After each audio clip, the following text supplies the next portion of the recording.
आज मंत्रिपरिषद में 6 विषयों पर निर्णय ले गए हैं।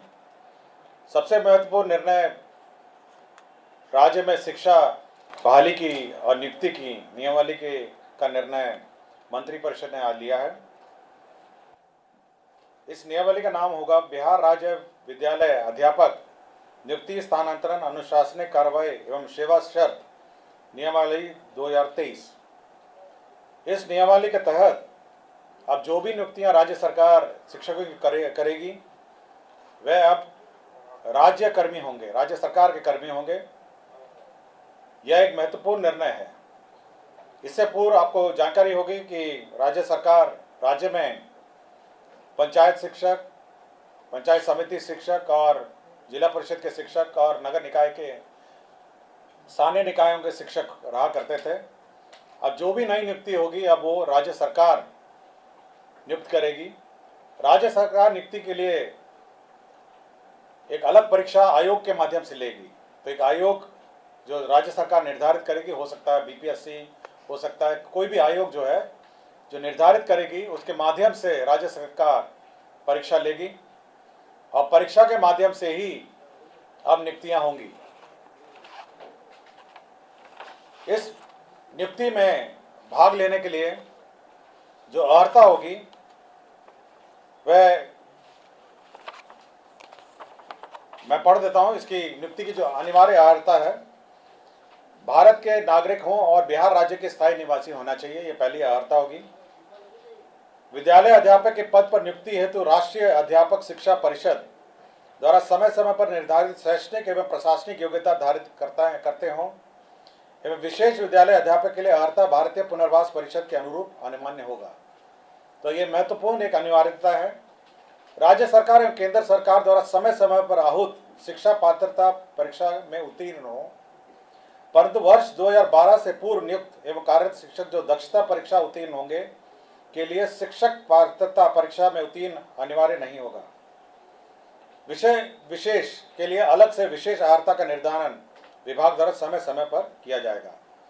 तो ये बिल्कुल स्पष्ट होगा कि पहले तो आपकी जो परीक्षा होगी, जो क्वालिफाइंग एग्जाम है, जो राज्य सरकार और केंद्र सरकार के लिए पहले ली जाती थी, उसके क्वालिफाई करने के बाद ही आप सरकार द्वारा जो कमीशन के माध्यम से परीक्षा होगी उसमें आप बैठ पाएंगे। तो पहला एक एग्ज़ाम जो सभी ने लिखा है, चाहे वो टीईटी हो और अन्य जो शिक्षा परीक्षाएं हैं, उसको क्वालिफाई करने के बाद आप राज्य सरकार के कमीशन द्वारा जो सरकार जो कमीशन निर्धारित करेगी उसके माध्यम से जो परीक्षा ली जाएगी तो बहाली उसके माध्यम से होगी। इसमें न्यूनतम आयु निर्धारित है 21 साल और अधिकतम आयु सरकार द्वारा निर्धारित की जाएगी। जो सरकारी नौकरी में अधिकतम आयु है वह होगी, लेकिन जो 10 साल की नियुक्ति वर्ष का जो छूट होगा, इस नियमावली के प्रवृत्त होने के पश्चात नियुक्ति के प्रथम संव्यवहार में अधिकतम आयु सीमा में 10 वर्ष की छूट दे होगी। तो इसमें नियमावली में 10 वर्ष का छूट का भी प्रावधान है जो लोग पूर्व में नियुक्त होंगे। इसमें यह खासियत यह है कि इस परीक्षा में जो अभी वर्तमान में जिसको आप कहते हैं 7वें चरण या अन्य चरण जो हैं, वो लोग भी बैठेंगे, परीक्षा लिखेंगे और साथ ही साथ जो अभी तक जो शिक्षक नियुक्ति जो गैर सरकारी शिक्षक हैं, जो सरकार के जो नगर निकाय और पंचायत स्तरीय और स्थानीय निकाय के शिक्षक हैं, वह भी इसमें बैठ पाएंगे। तो सभी प्रकार के शिक्षक जो हैं, जो अर्हता रखते हैं, वह बैठ पाएंगे और इस नियमावली के माध्यम से अगर अर्हता रखते होंगे तो कमीशन द्वारा जो परीक्षा ली जाएगी उसमें बैठेंगे। सभी जो कैंडिडेट्स हैं जो इस परीक्षा में लिखेंगे उनको 3 मौका दिया जाएगा। तो 3 बार लिख सकेंगे और 3 मौके के बाद वह नहीं लिख सकेंगे। जहाँ तक रिजर्वेशन की बात है, सारा राज्य सरकार द्वारा निर्धारित आरक्षण रोस्टर का पालन किया जाएगा और लेकिन साथ ही साथ जो आरक्षण है प्राथमिक एवं मध्य विद्यालय के मूल कोटि एवं स्थानक कोटि के विद्यालय प्रधानाध्यापक के पद पर प्रत्येक विषय में न्यूनतम 50% महिला अभ्यर्थियों की नियुक्ति की जाएगी। जो वर्तमान में शिक्षा में जो आरक्षण लागू है वह यथावत रहेगा, किंतु अन्य जो महिलाओं को छोड़ के अन्य जो राज्य सरकार का जो आरक्षण का नियम है वह लागू होगा।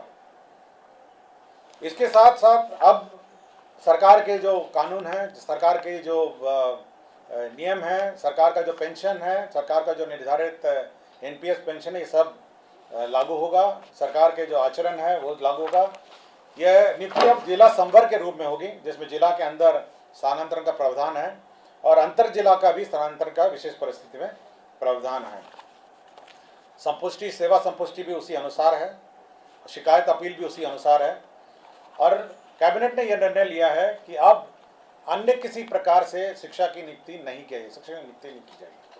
केवल जो सरकार द्वारा निर्धारित कमीशन है उसके माध्यम से परीक्षा होगी और उसी माध्यम से अब शिक्षा नियुक्ति होगी। यह बिल्कुल कैबिनेट ने स्पष्ट निर्णय ले लिया गया है।